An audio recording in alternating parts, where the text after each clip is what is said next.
Aloha and welcome back to another of our positional draft preview episodes of the Ohana Packers Edition podcast. The podcast where two dudes plus one Sarah Kelleher go over everything green and gold.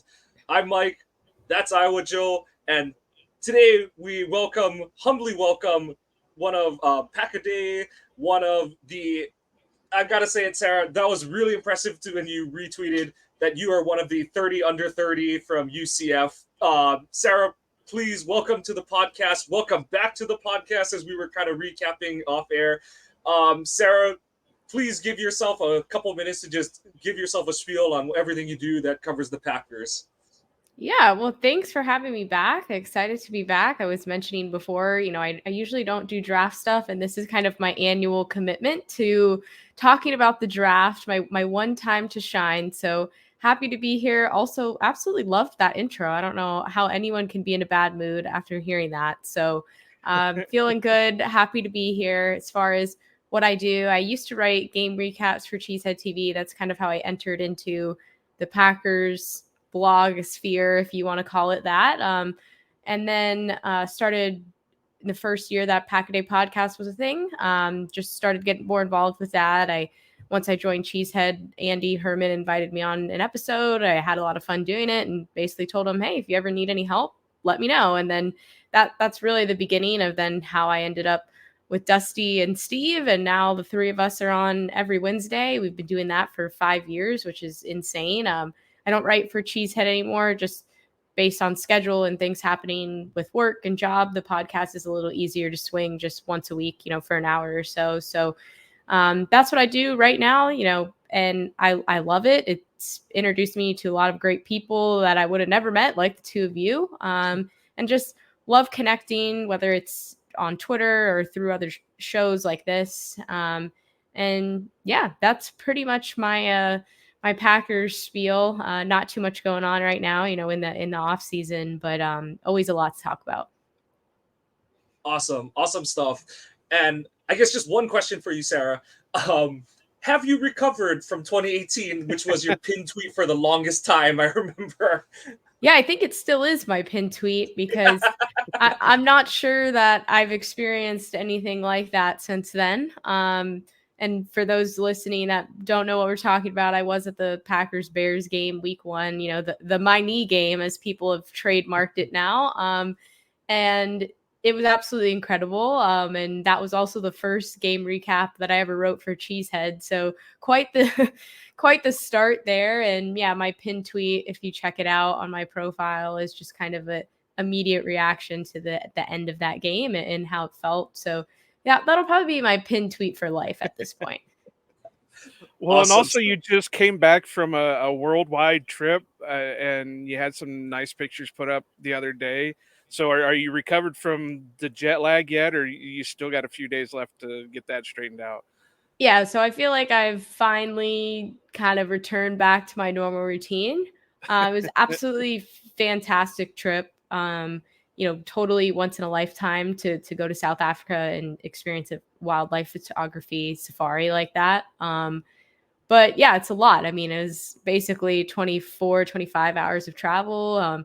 So, it's not for the weak in that sense. And, big time difference. So yesterday was kind of the first day that I was able to just sleep in, not have to set an alarm, get up and do anything. So I'm feeling good today after I finally got some sleep. Because it was pretty much go, go, go right when I got back, back to work, just kind of trying to get back into the swing of things. So I'm very happy to just be kind of hanging out tonight, talking to you guys, and not have really anything outside the norm happening for the next bit. So did you? I got to know. Did you bring a lion cub home with you? Because those things, when they're like that big, are like the most adorable things in the world. Joe, I don't know if I would have gotten through customs with one of those, but it was pretty cool to see things. We didn't see any lion cubs, but we saw some zebras, some young There you zebras, go. some young giraffes, things like that, and just seeing them in the wild is totally different from any other experience, whether you go to a zoo or just wherever you go. Just seeing them in that space was pretty insane. That's the best word I can use to describe it.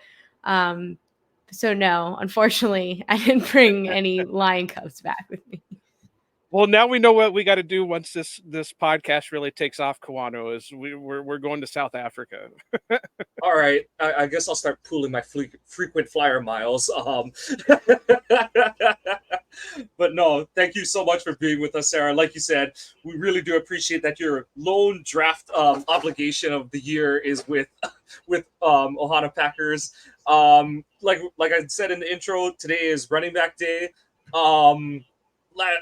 And it's funny that we're recording this now because just last week, we had Silverstein. He had the tweet where he kind of noted that the Packers, skeleton plan for the offseason is they're looking to renegotiate with Aaron Jones to keep him for the immediate future.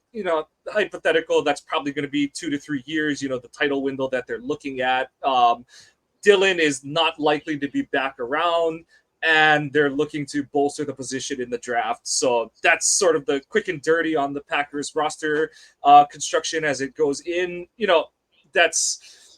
I feel like that's kind of posturing by the team, but for all intents and purposes, we saw how important Aaron Jones is to this Packers team.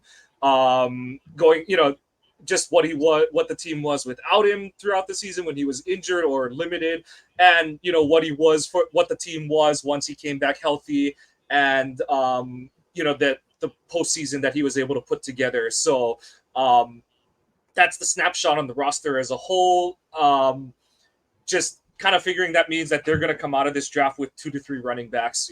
How early or late they get those guys is going to kind of depend on where the board falls. But do you guys kind of foresee it that way too, or any chance you guys think that both Dylan and Jones are back again? It's kind of funny because Gutekunst has mentioned several times lately that with the draft capital that they have, they're not adverse to going out and getting a veteran player with their draft capital. So it makes me wonder if maybe he's got and we know that the rumors were high that they were, talking to the Colts about Jonathan Taylor before, when all that drama was going down. So maybe the thought is that they can get a young veteran running back with one of their draft picks. Otherwise, yeah, I mean, I've said it all season that I really didn't see Dylan back. Yeah, he's a feel good story where he really took to the Packer community, the whole mayor of Door County thing and all that, but he wasn't really putting it together on the field when we needed it on the field. Yeah, he had his moments. Yeah, he was looking good in 1 or 2 games, but when it came down to absolutely needing to be that dominant power back, he just wasn't there for it. So that doesn't surprise me that the top brass is ready to move on from him. And I even got my jersey on right now. Aaron Jones and Tom Grossi said it, and a lot of other people have said it. He just needs to have a contract for life because, yeah, he's pretty much the playmaker that the Packers need at that position when healthy. And off the field, he does just as much in the Packer community as you would think, what A.J. Dillon is. But he does what A.J. Dillon does, but has the production on the field is what I guess I'm trying to say with it. So, just get it worked out. Obviously, they want to reduce the cap number. $12 million is kind of high for a guy who has the injury history he has and is on the wrong side of 29, and which is weird to say when I'm sitting at almost 38, Quano's over 30. It's kind of sad when you got to say 29 is old, but I do think that they'll at least come out with one draft pick. Hopefully it's a higher draft pick, but I'm not going to say that they won't try to trade for somebody. So that's my gut feeling right now. Yeah, I think it's all within the opportunities that present themselves to the Packers here. And I agree with everything you both said about Aaron Jones. He not only is he the playmaker on this team, but he's the heartbeat. It really seems like people follow his lead. There's the moment where he physically lifted someone's head up when they put their head down, and a lot of people thought that that was a turning point for the Packers. Just what his leadership when he's there, when he's healthy and playing, is huge, but also just a presence in the locker room. Even when he's hurt, you heard that he was helping guys out. He was being there for the young receiving core and just making sure that everybody felt comfortable. And with AJ Dillon, I think, if he was willing to take a significant pay cut, that the Packers would probably make it work with him. But let's be real. He's a young NFL player. I think he loves Green Bay. He absolutely embraced the culture, but they're there to make money, just like anybody is in any job, whether you work an office job, if you're an NBA player, if you're an NFL player. And, he has a family. He's probably going to think, what's best for me and my family? It's probably to not take that pay cut and try to negotiate anything and just agree that, hey, this was a good run. We're going to go our separate ways and here we go. And I'll try to land somewhere else. So it sucks because he is, like you said, Joe, great story and just somebody who was loved by the fans and really by the whole town. But I think it's just for the best, honestly, for everybody involved. So certainly, think they'll look at probably 2 in the draft, and then depending on what happens in the offseason, who's available, who's not, what's the price. I think something that'll be interesting is to see what happens with Derrick Henry and where he lands, and that'll probably set the market for some of the other free agents that are available. But I think, he's obviously the top of what's available, and then that'll set the market and they'll try to figure it out from there. Right. And, you're completely right with the AJ Dillon thing. Is if he was at, let's say, the Aaron Jones point where he's already had a couple contracts in and he was willing to take a discount, then I think the Packers would work with him. But I also think he's going to want to go to a team that will utilize his strengths, and his strengths wasn't running in the zone run offense. He needs to be fed, 20 to 25 handoffs a game to be able to get going. So there's just so much. You kind of put the scale out there at, okay, well, I'm really integrated into the culture. I'm this, and this, but I would take less money and my skills aren't used as well, or do I go where the more money is? And I think it's just, the sad truth is the NFL is a business. And as much as we love these feel good stories and everything else, they're going to get what they want to get out of it. And, the whole after the career is when he can come back and be integrated into the Packers culture again, like many other, Leroy Butler and guys, and Gilbert Brown and guys like that, who after their careers were done came back and started building that repertoire again with the fans and the community. Yeah, like you both kind of said, it's unfortunate because AJ is such a likable guy, but the machine keeps churning and time waits for no one in this business. So my biggest regret or unfortunate circumstance of Dylan's situation is that he didn't get to play what was it, the last like 4 games or whatever of the season, so he didn't get to his he missed beating the Bears in week 18, so he didn't get like his send off, so to speak, at Lambeau. So that's a bummer that he didn't get to kind of go out on his terms in that sense, but we wish him the best. And yeah, I do think it's a formality in terms of Jones. That's the whole thing with that, is if the team is serious about putting its best foot forward to try and win a Super Bowl in the next 2 to 3 years, the cap is important and all that kind of stuff, but damn the torpedoes and full speed ahead, kind of with Jones's cap number in 2028. You need that guy. You don't have another one on the roster.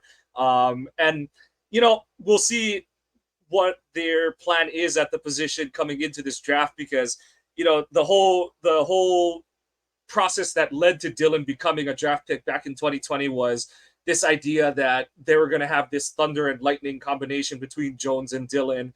And do they now try to repeat that, or do they pivot and just say, let's just draft all the Aaron Jones type running backs that we can, which I think is what they should be doing for this offense, especially with Love acquitting himself so well at the position. So as we just dive into it, Green Bay has trends at the position.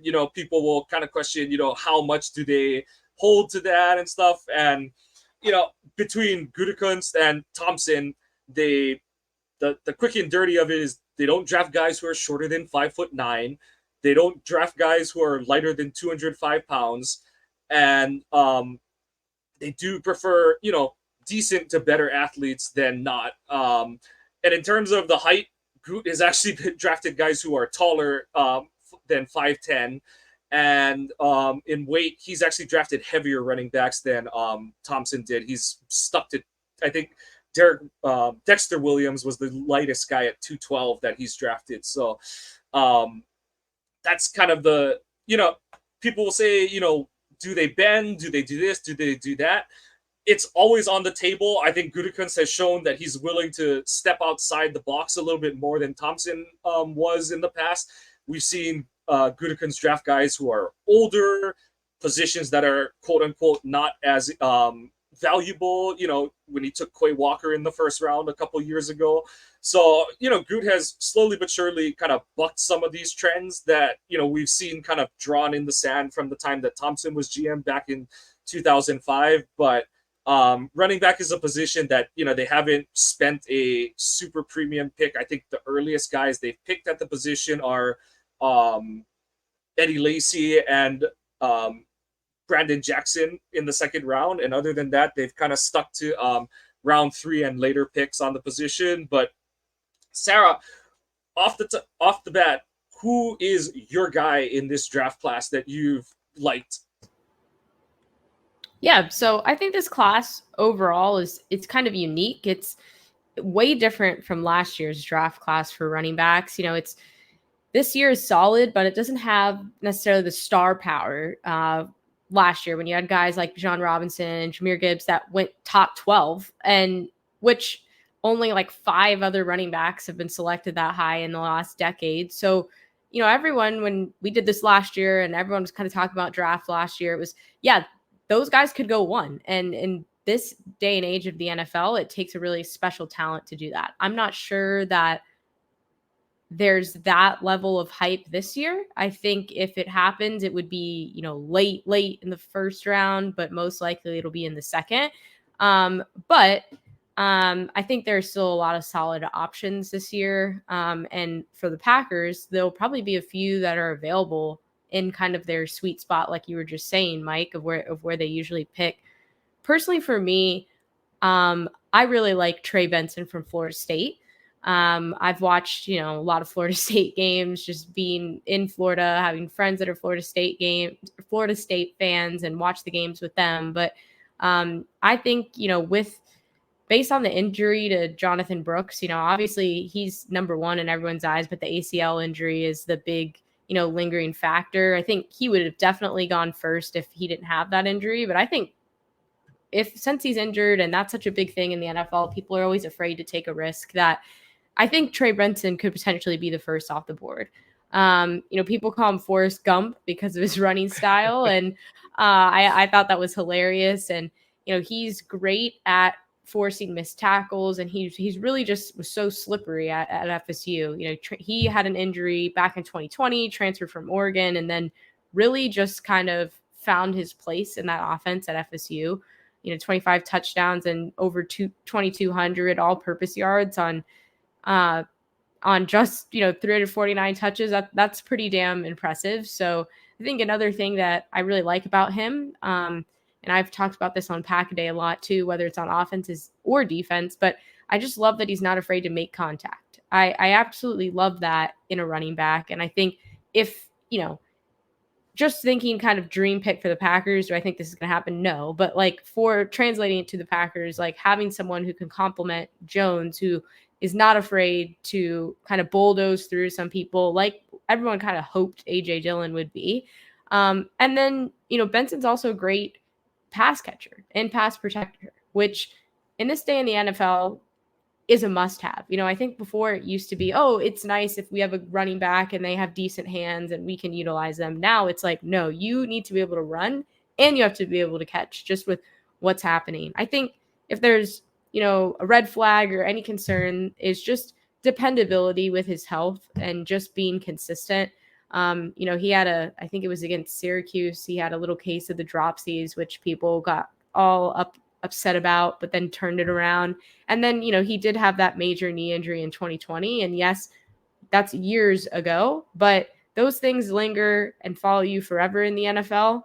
And people might take, or scouts and GMs might take that into consideration. And I could see where he could kind of fall, but I think he's going to be a great player in this league. Just really exciting.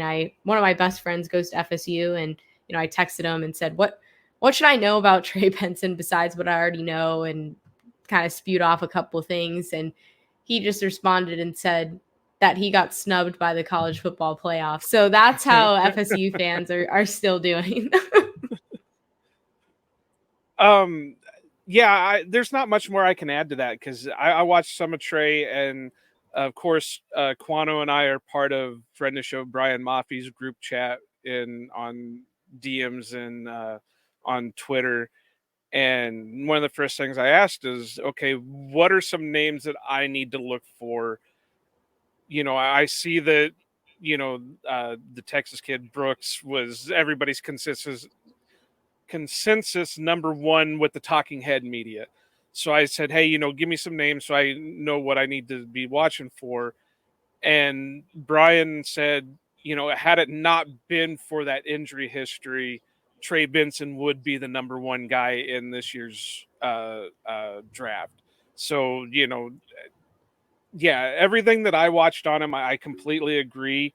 I got my old trusty handy dandy notebook out again this year. And, you know, good speed, good push, good wiggle, you know, good pass catcher, basically everything Sarah just said. So if somehow he falls to one of the second round picks that the Packers have, I got to say they'd have to pull the trigger. 100%. Yep. There's no way they can pass on that. That would basically be like the Eddie Lacy draft pick, where everybody thought he was going to be the first round, and he kept falling and falling, and finally it's like, all right, he's here, we got to take him. No, yeah, I'm with you guys on Benson. Really like him as a prospect. Kind of like Sarah pointed out, the thing that stands out is he does everything that Green Bay wants their running backs to do well. You know, pass game, just his ability to create an explosive when an explosive doesn't look like it's there at the snap of the ball. And, you know, that's kind of like we kind of said, like, you know, Dylan had his moments, he had his highs, but also there were times where he just so often left you wanting a little bit more out of him in a down-to-down situation. And Benson offers you that game-breaking potential. And yeah, like it's a funny thing, because on one hand you're kind of like, oh, how much did his injury questions you know, bog his stock down for a team like Green Bay and all. But I also do wonder, and you know, this is one of those things that we'll never know the answer to, but you know, Gutekunst, he has 11 picks in this draft. We've seen that he's a madman and he will use every one of his picks. Like last year, I don't think anyone thought he would take, what was it, like 14 players or whatever it was, and damn well used every single one of his picks and even added to them last year. But I do think that because he's got the extra picks this season due to the you know, the Rodgers trade from last offseason and a couple of those other ones that he made, I do wonder if he's kind of looking at it like, I've got this extra capital and I'm going to just use it on a player that, you know, maybe there's a couple dings on his prospect card, but we really like the things that he does well. So, you know, I've got an extra second and I'm going to use it on a guy that should be an explosive playmaker. So definitely have Benson up there. And to kind of curtail it into a player you both brought up too, Brooks is one where, because of when he suffered his ACL injury, I believe it was late October or early November. I know everyone's going to say, like, he should be ready, but he's not going to be himself in 2024. That's just how these things work, especially for someone who's playing an athletic position like running back. Yeah, he might be back, but he won't be, you know, fully he won't have his full explosiveness. He won't have the trust, the mental trust in that knee that that guys need to be able to crack off some of those jump cuts or the spin moves or just the juke in the hole that is second nature to these guys. He's going to be out there at least certain points where he's going to second guess himself. So that's where you question yourself with those kind of injuries and the comeback. But I do wonder if they have an extra third this season. Does he get used at one of those third round picks because we've got an extra one? And I know some people don't like that mentality, but like I said, if the goal is to win sooner than later, you're not it's not like you're trading up for him or anything like that, or Benson in a similar way of thinking, but you do have extra capital in these rounds where you would normally take a guy like that, or it would be a steal of a pick to get him. So I do wonder if Benson and Brooks are guys that they're kind of like, I know they have injury history, but we do have an extra pick in the second and third round. So do we just say, we'll make it work and stuff? So having that extra draft capital, it does open up extra avenues of mobility for Gutekunst to pick a guy who might have a couple injury question marks on him. Yeah, I think the Packers. Go ahead, Sarah. No, you're good. I was just gonna say, I think the Packers are certainly interested. If they get to the point that you're saying, Mike, I think that they really think hard about what they're gonna do. And I know that it was reported that the Packers talked to Jonathan Brooks at the Combine. So clearly they see the good and they see the upside, and maybe they're just asking him questions about his recovery, what that looks like. I know Ian Rappaport tweeted, it was on February 26th, that his medical team expects him to be cleared by training camp. I'm with you, Mike, though. I don't know. I think being cleared and being 100% back to yourself are two very different things. And one of the benefits of drafting like a superstar running back like this, and you saw this past season with Robinson and with Gibbs, is just that burst. When they break through, you're like, holy cow, that is a young back who's running their ass off and looks fantastic. And that's what I think everybody kind of wants to see in the Packers offense, is have a guy that can just burst through like that, kind of like back in the day with Eddie Lacy, where you're just like, wow, he's a young buck and he's ready to run. And so that's what I think, if you had a healthy Jonathan Brooks, that's what you're getting. But certainly if, he ends up falling further than people think, and the Packers have some extra draft picks in those rounds, I think they highly consider what that could look like for them. Well, yeah, that's what I was just going to say, that if what's Mike's saying is maybe if Brooks slides to like the third round, there's no way the Packers can pass up on that. Go ahead and take him in the third round, let him sit a year if he has to, or slowly integrate him in. That's where you got to, and the big question is are they going to have the Aaron Jones in there? Are they going to have another veteran in there? Because if they do, and you don't need him right off the bat, then go ahead and take him with the third round. And it's a no-brainer. Yeah. Yeah. Just rotate him in there, let him get some game time, and then once he feels 100% comfortable, let him go. And I have to say that if I'm a kid that's recovering from an ACL, it seems like I want to go with the Packers, because other than David Bakhtiari, look at the last few ACL guys that we've had who have had miraculous recoveries. Rashawn Gary, Elton Jenkins, both came back sooner than anybody figured that they were going to come back. And they came back relatively, maybe not 100% back to their normal selves, but they were damn close. Oh, yeah. And I mean, the offensive line historically in Green Bay has always been very good at protecting the running backs. And so if, I'm in his shoes and I'm coming back from an injury, I think it would be a little comforting to know, okay, I have one of the best lines in the league that has my back here, and that's clearing space for me, and that can protect me. And that probably goes a long way mentally too. I mean, that's another thing is coming back from an injury like that is just as big of a mental hurdle as it is physical. And, in the NFL, everything is quicker, everything's faster. And so that's probably a shock, whether you're healthy or not, whether you're healthy. And if you're not, then it's probably even worse. Yeah. Now, I want to kind of go back to Benson for a minute real quick. When Sarah was describing the stuff that he did, and I want to throw this out there, and I want to reiterate from last year, I don't throw comps around, player comps around too often. I don't believe in it because I believe everybody's their own self. But when Sarah was describing it, it made it sound like this would be like a Jamal Williams 2.0 coming back. He's not built like a Dylan. He's not built like a Eddie Lacy, but he's still got that thumper mentality. And, he's got that pass protection, that pass catch ability. He's got enough wiggle to get him through, and he's got that speed to get him through.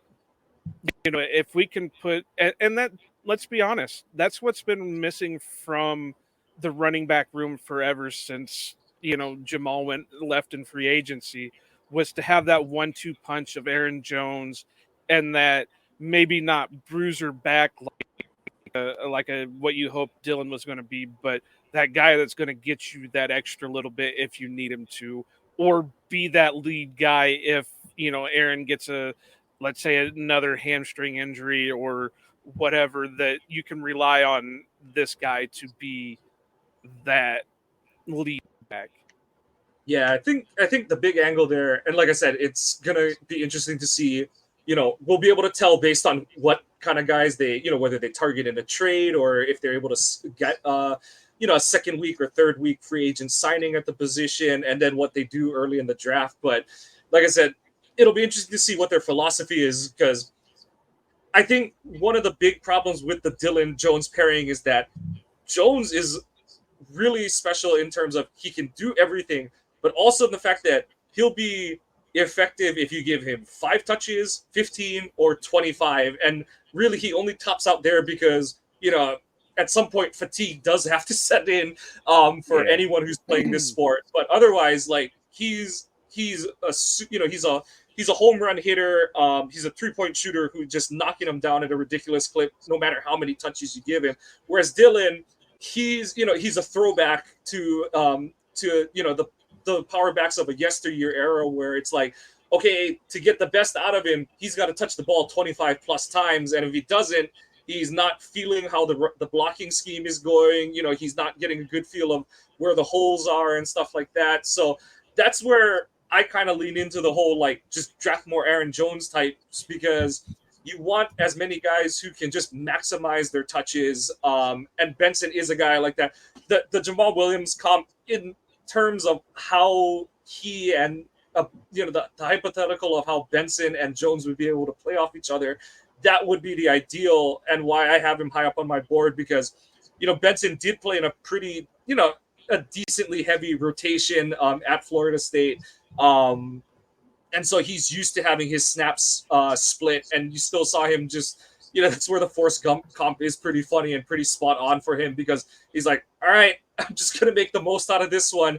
And, being timed at 4.39 in the 40 at the combine definitely helps. And it does.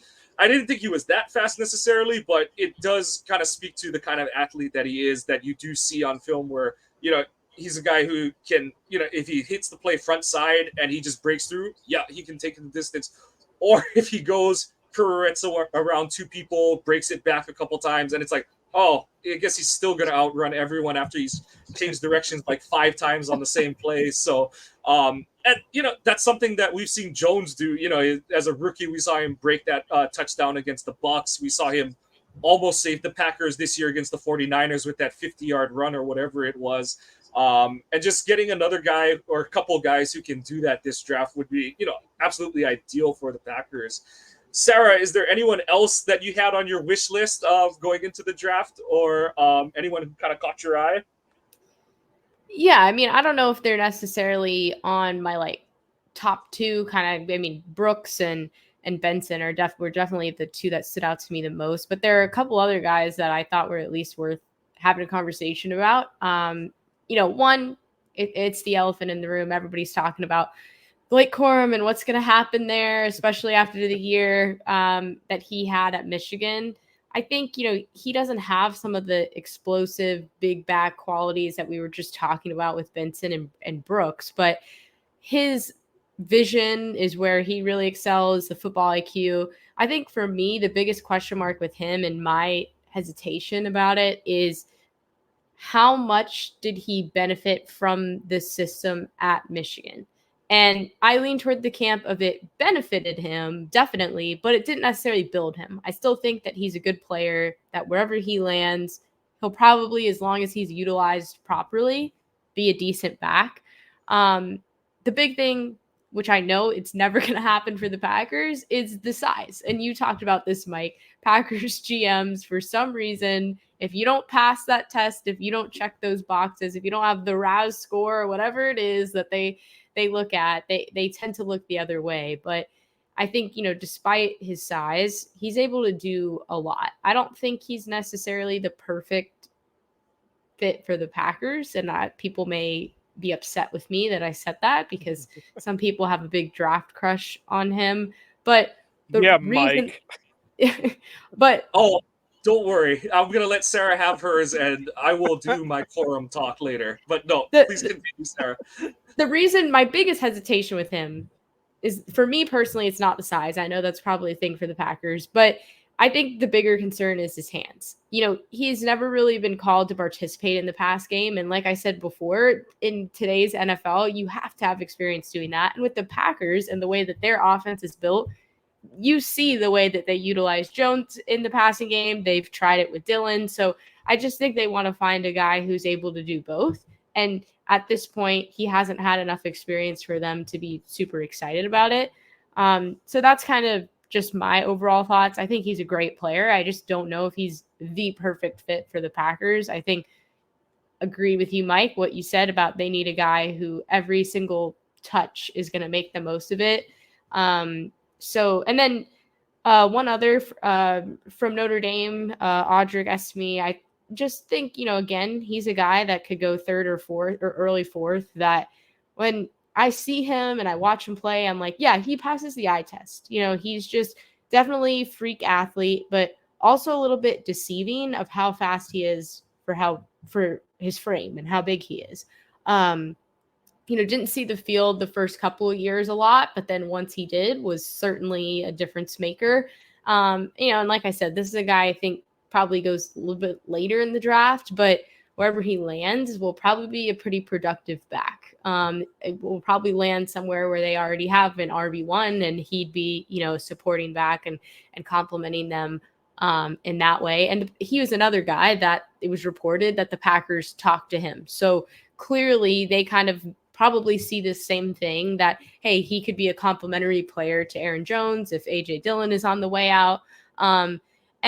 It sounds lame, but from the combine, there's been a lot of great clips of him just being himself. And it seems like he has a great personality, could kind of fit into the culture that they're building in Green Bay. And, maybe if you lose a personality guy in AJ Dillon, then you bring in one in Estime. So just kind of another one that catches my eye, that probably, again, will fall and be available in the Packers' sweet spot where they've drafted running backs in the past.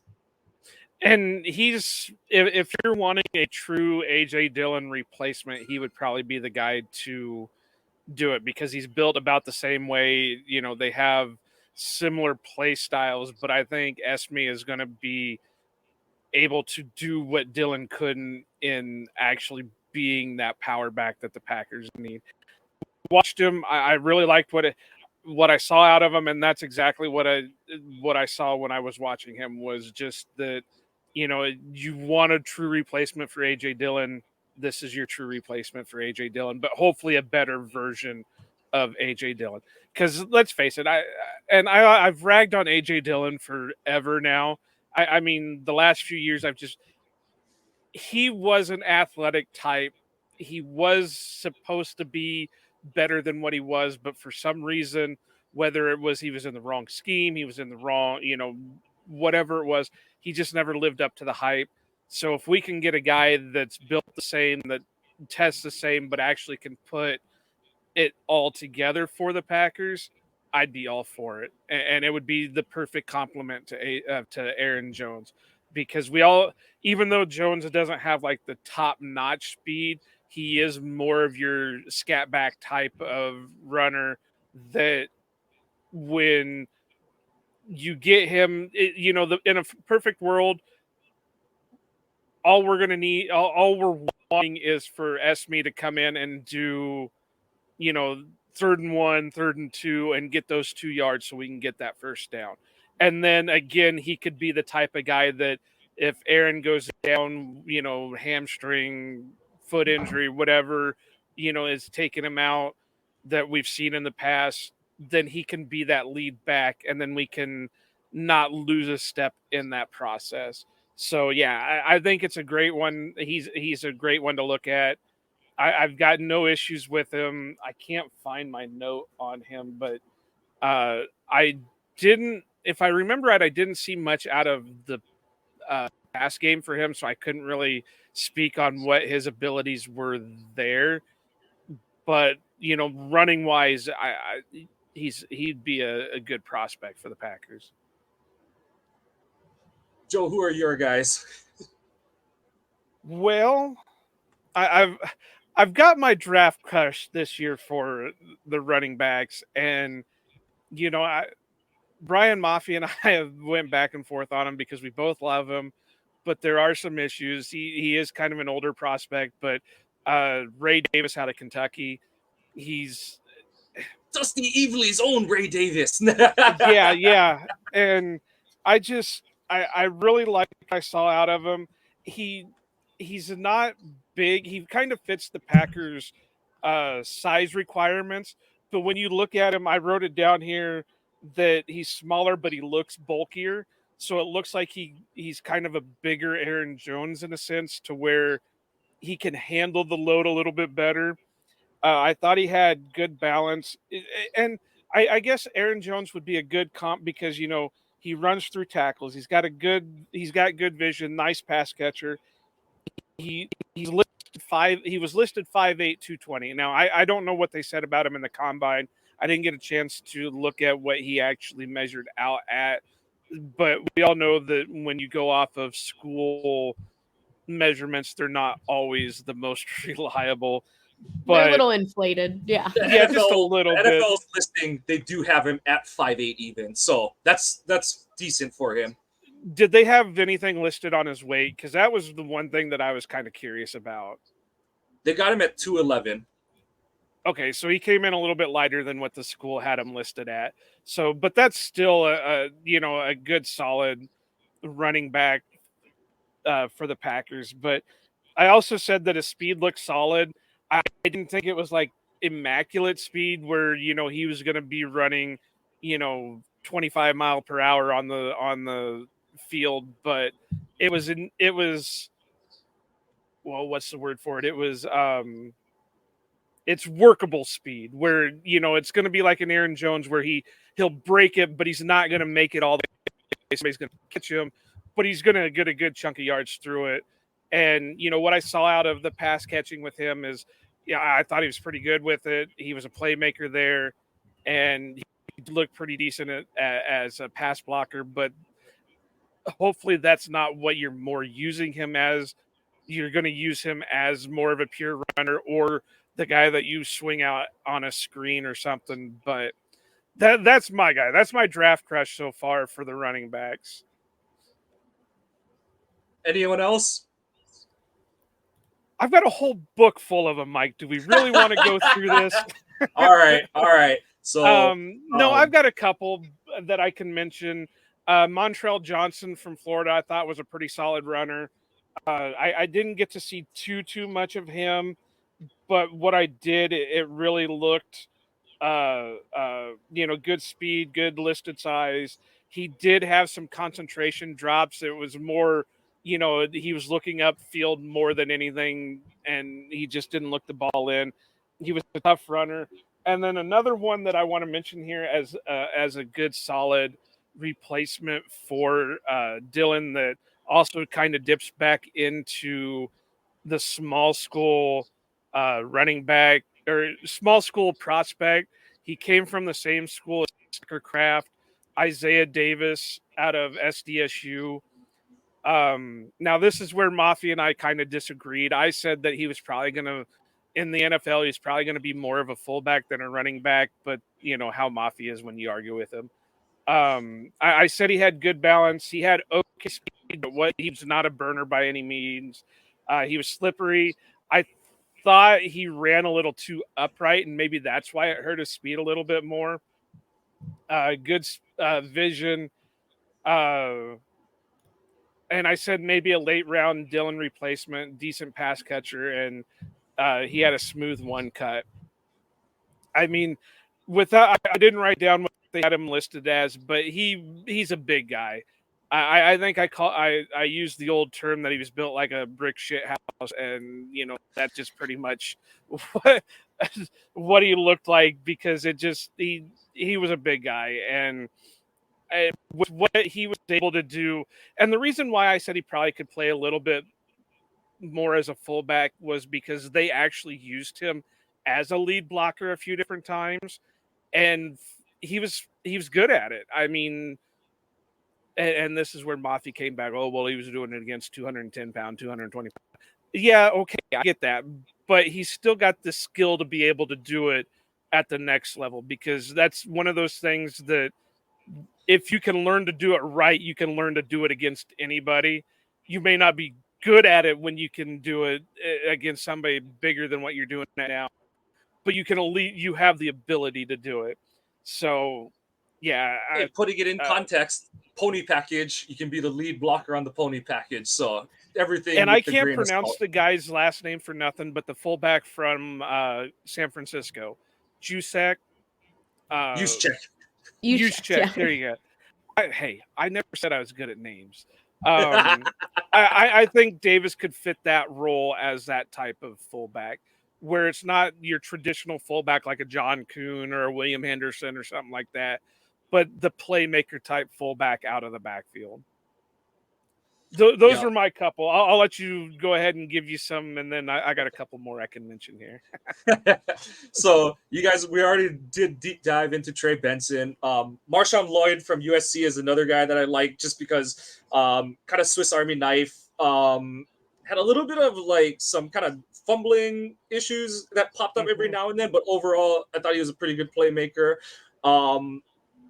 And Bucky Irving was another one from Oregon, where just the ability to create a big play out of nothing. Because like I said, we're looking at guys that are going to be, when they get picked on draft day, and you get the usual, like, who is this player from either NFL Network or ESPN? You're going to get the not a complete back, part-time player, blah, blah, blah. And honestly, when you're picking in, the late day 2, day 3 range, you're going to be getting a guy who has, I don't want to say holes in their game, but question marks around their game that need to be answered.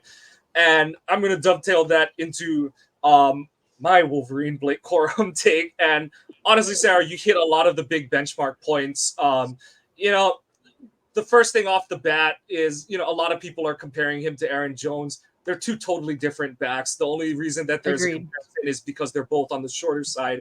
But what makes Jones special is he should be the walking definition, the walking, living, breathing definition of getting skinny in the hole, where he can, at full speed, turn his shoulders, tilt himself, and just disappear as he turns the corner, and then he pops out on the other side and is just gone for a 20-yard gain.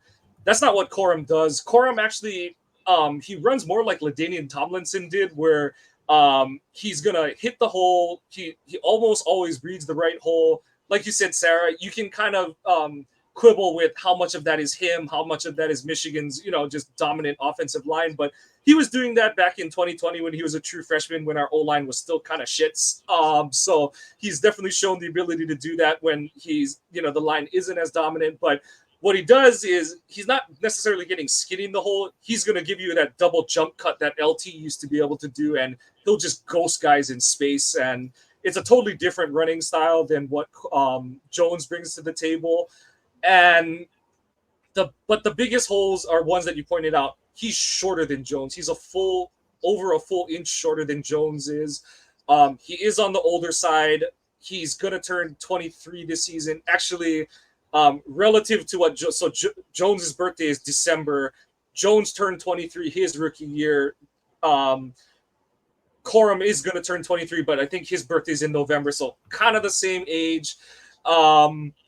durability is going to be something that will get questioned. 2021, he missed time with a high ankle sprain. 22, he had a knee injury that required surgery that he missed, basically didn't play against Ohio State, and he missed the TCU playoff game. And you did see it, he was good most of this past season, but it wasn't until the Penn State game where you really saw him able to kind of chain jump cuts back together, where you had sort of that full confidence back in that knee, the explosiveness out of his jump cut. And so that'll definitely be something.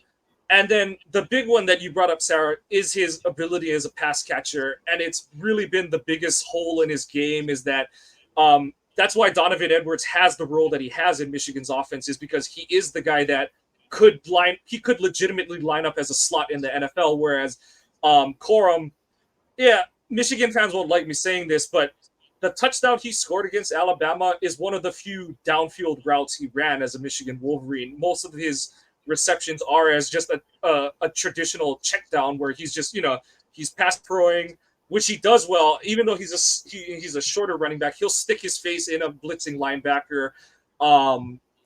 But he will. Most of his catches are, okay, there's no one blitzing, I'm gonna take 2 steps, turn around, and wait for the ball. And that was like 90-something% of his receptions at Michigan. He wasn't running a wheel route.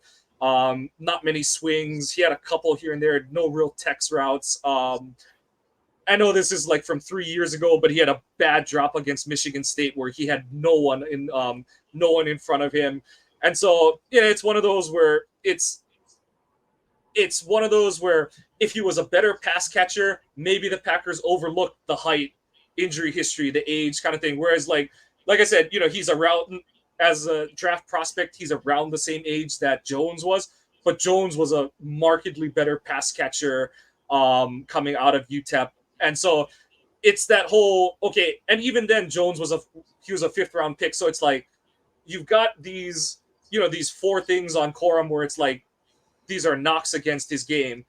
And I won't say he's totally off the Packers board, but it gets into the whole, is someone else willing to overlook all of those negatives before Green Bay is? And that's sort of, that's where I agree that I don't think he'll be a Packer, because I think some team is going to be like, we're going to take the guy that was the dynamite running back at Michigan, and we're going to take him round 3. And Goot isn't even going to be thinking of, he's going to have his eye on a guy like if Benson slides there. Or, like I said, it's more likely that Gutekunst would roll the dice on Brooks than he would take Corum as early as the end of day 2. So that's sort of where I am on Corum. I'd love to see, I'm a homer. I'm a unabashed homer. I'd love to see more Michigan Wolverines that I can cheer for in the NFL, but being totally honest and realistic, it's not unless he slides to like the 6th round, it's very unlikely that he's going to be a Packer. And I just think that there's too many teams who are going to see all of the highlight plays and all of the things that he does really well, and they're going to draft him a lot earlier than Green Bay would think of drafting him for those reasons. Anyone that you guys are just like, please, dear God, no, do not let them be a Packer, a draft pick this season. I'll be the first to break the ice on this one. I've seen some people mention his name already. Will Shipley, please. We do not need Will Shipley. I mean, basically, he's just a younger version of Patrick Taylor to me, and I think the version of Patrick Taylor post-foot operation is a better player than Will Shipley is going to be as an NFL prospect. So that's the top of my list, and I'm going to do it. I'm going to nuke all the Wisconsin Green Bay fans. Braylon Allen is a worse running back prospect than A.J. Dillon was. And if you can't say that with a straight face as a Badger fan, your homerism is showing. So go, Sarah. After I've just raised the intensity and anger. We're done for. Right. That's okay. They can come for me. Joe, Sarah, who are your guys? I was actually a little nervous about Braylon Allen too. I just think that Packers fan, and it's more of Packers fans than it is him. So thanks to anyone listening. But I don't know if it's because I'm scarred with the Leonard situation, where every time the Packers defense sucks, the fans start slamming the table for him. But I'm just like, no, we just need to stop this from happening. With the Watts, it was like a similar fantasy of like, oh, they're from Wisconsin, so they have to be on the Packers. And I don't know. I just don't love that thought process. I kind of agree with you, Mike. Like, it's a little Homer like in that sense. But so that's what scares me is just how much of this is you believing in ability, seeing that it's the right fit, seeing that this is someone who realistically would complement Aaron Jones. That's what you have to think about too, rather than just I love this player because they were a Badger and now they have to be a Packer because that's how it works. So again, I don't think he's a bad player by any means. I just think the conversations around him are where I get a little nervous because I'm sort of like, what are your intentions? What are your intentions with Braylon Allen? Where are you coming from here? But so if I had to pick one, it would be that. And I say it all the time, you got to take the uniform off of him. You know, it's the same thing we hear every year when TJ Watt does another thing, you know. Oh, well, we could have had TJ Watt, but instead they traded down and took Kevin King. Okay, well, we would have had TJ Watt, but we would have had Ladarius Gunther chasing down Julio Jones for another playoff game. So, you know, get over it. And I'll be first to admit, I do it with Iowa guys. Mike does it with Michigan guys. It happens. But, you know, at least we can think unbiasedly about it. Yeah, there you go. We can take one of the rosy colored tinted glasses. We can pop one of the lenses out and be at least half honest with ourselves.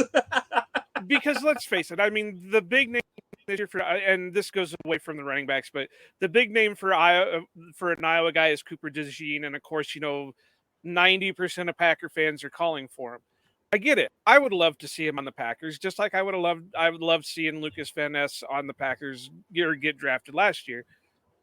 But he's going to come with some issues, and that's because he comes from a defense that isn't run like what the Packers are going to be running.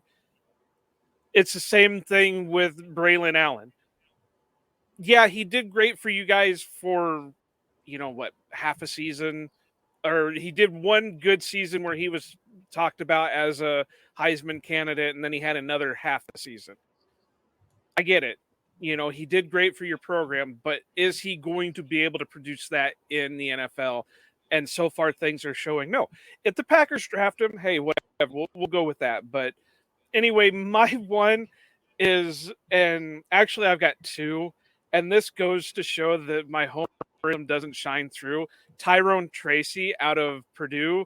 He started he was with the Hawkeyes for 2 years before he transferred out to Purdue, and he was more hyped than anything.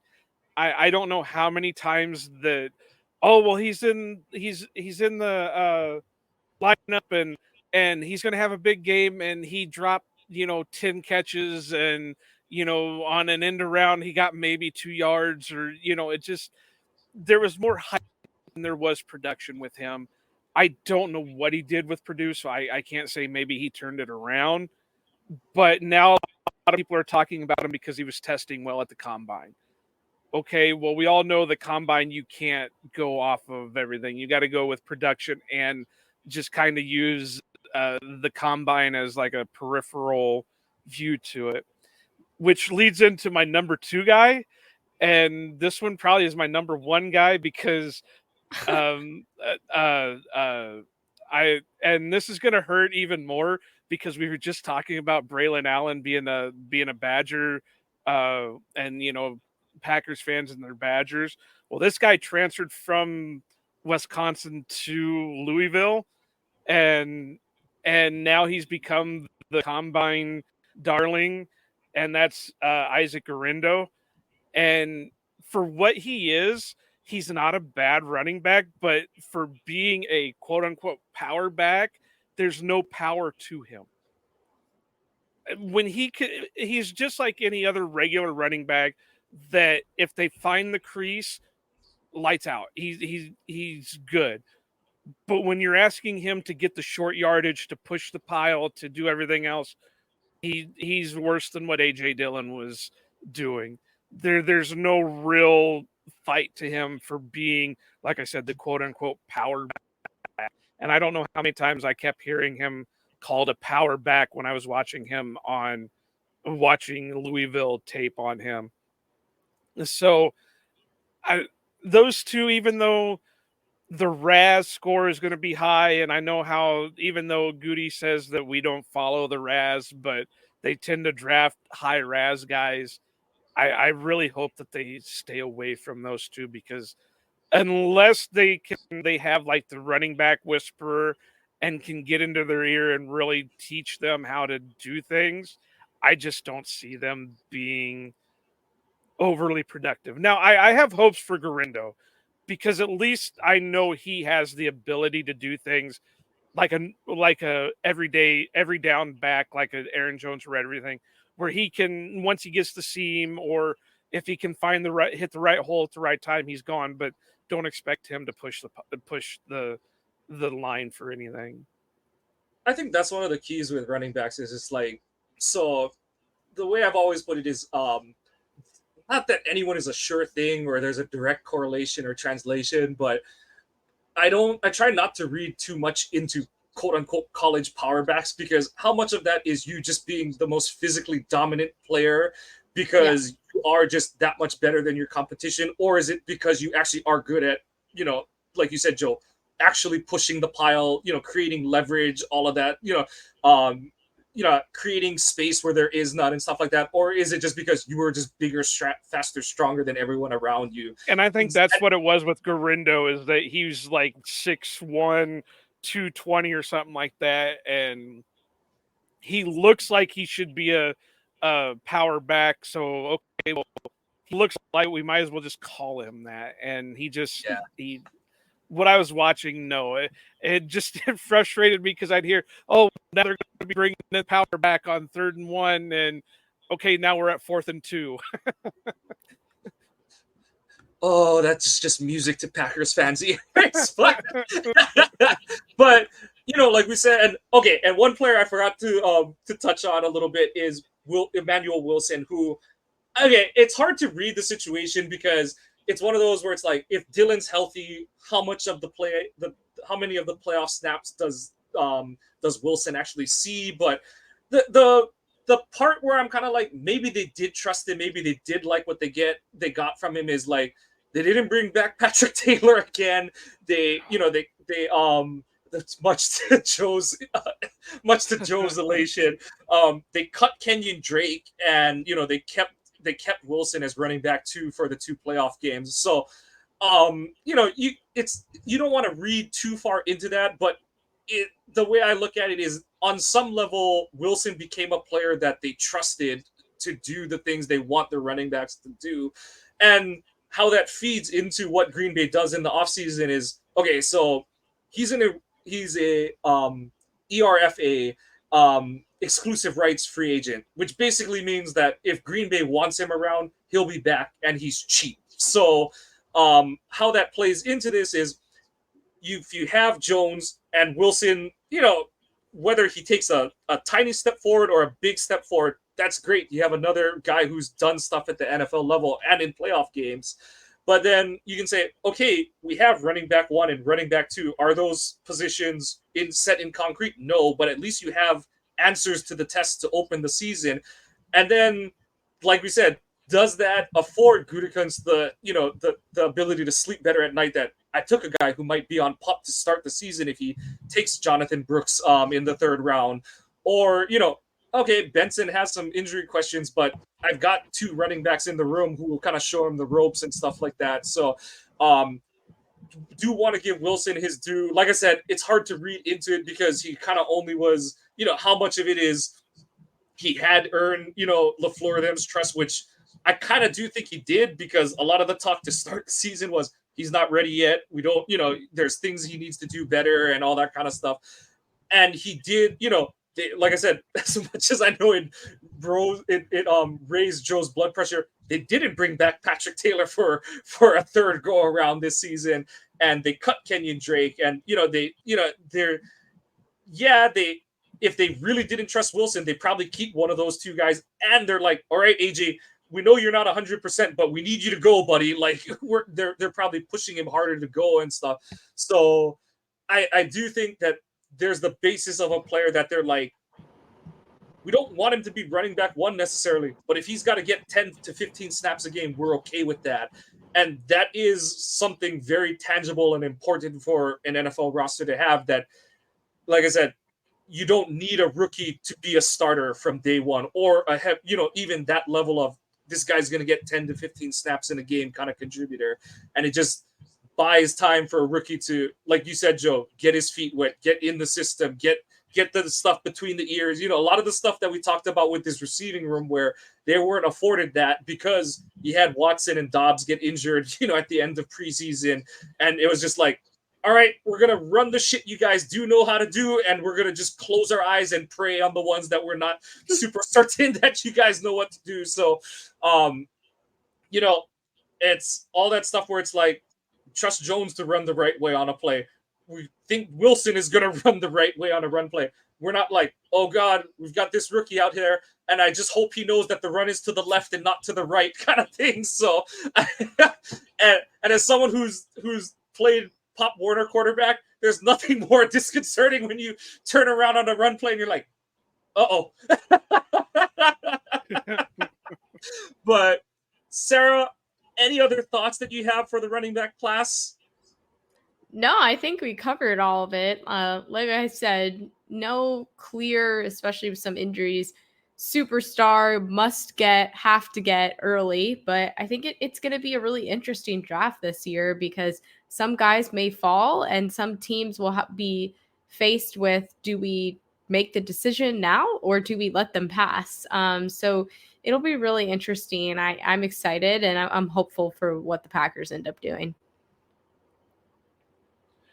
There's one name that all of us forgot to mention, and I think he'll be the first one off the board, is Jalen Wright out of Tennessee. I just think with the way he tested and all that with his production from college and all that, he'll be the first one off the board. Yeah. And I don't think there's any realm of imagination where Green Bay is going to take a running back in round one. The board would have to fall in the most weird way ever for that to even be a possibility. But yeah, I think that's the key, is that, every year we hear that running backs don't matter until you don't have one. So it'll be really interesting to see where Gutekunst and the Packers front office draw that line in the sand and where they're able to toe that line, or if they just see the guy they like and they're just like, screw it, that's our guy, we're taking him, kind of like they did with Lacey back in 2013.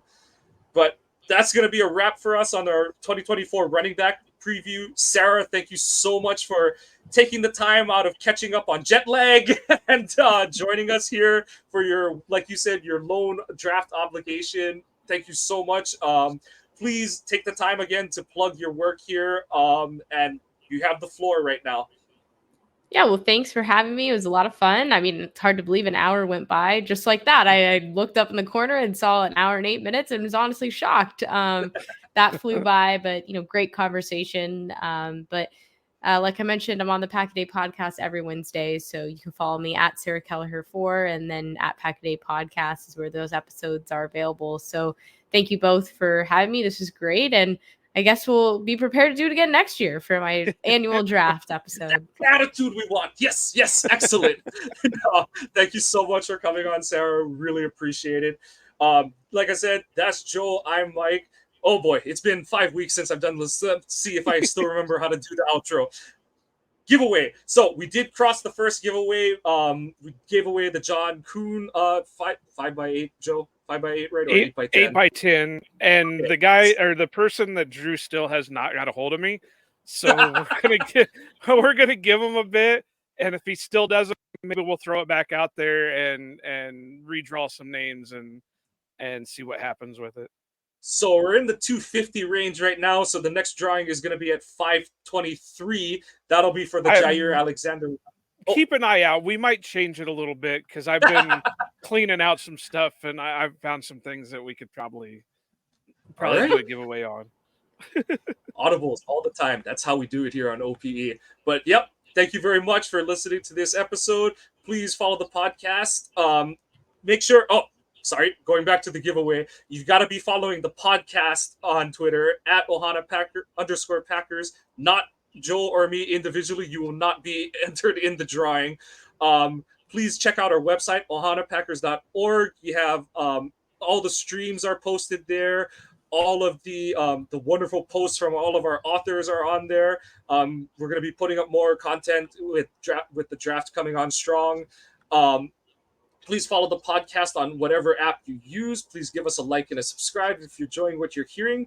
Honestly, whichever way you go on the feedback, we appreciate any of it, positive or negative, because we want to make sure that we're providing the content that you're looking for. We move along. Joe, what's our next episode? And just remember, Mike is the one that was talking shit about Wisconsin. So if you have anything to say about remember to go after him. All the talk all preseason was that Wisconsin was going to walk its way easily to the Big Ten championship game this season. Luke Fickell was going to fix everything. They were going to put Michigan down on its face and make us embarrassed. You know what? None of it happened, so I don't give a rat's ass to what any of you think. AJ Dillon is better than Braylon Allen. But you heard it here. Joe, anything else that you wanted to add to that one? No, I think next episode should be offensive line, and I think we have Fred Thurston joining us that week. Right on. But yep, that's going to do it for us on the Ohana Packers Edition podcast. We thank Sarah Kelleher again. We want to wish you a Go Pack Go and aloha.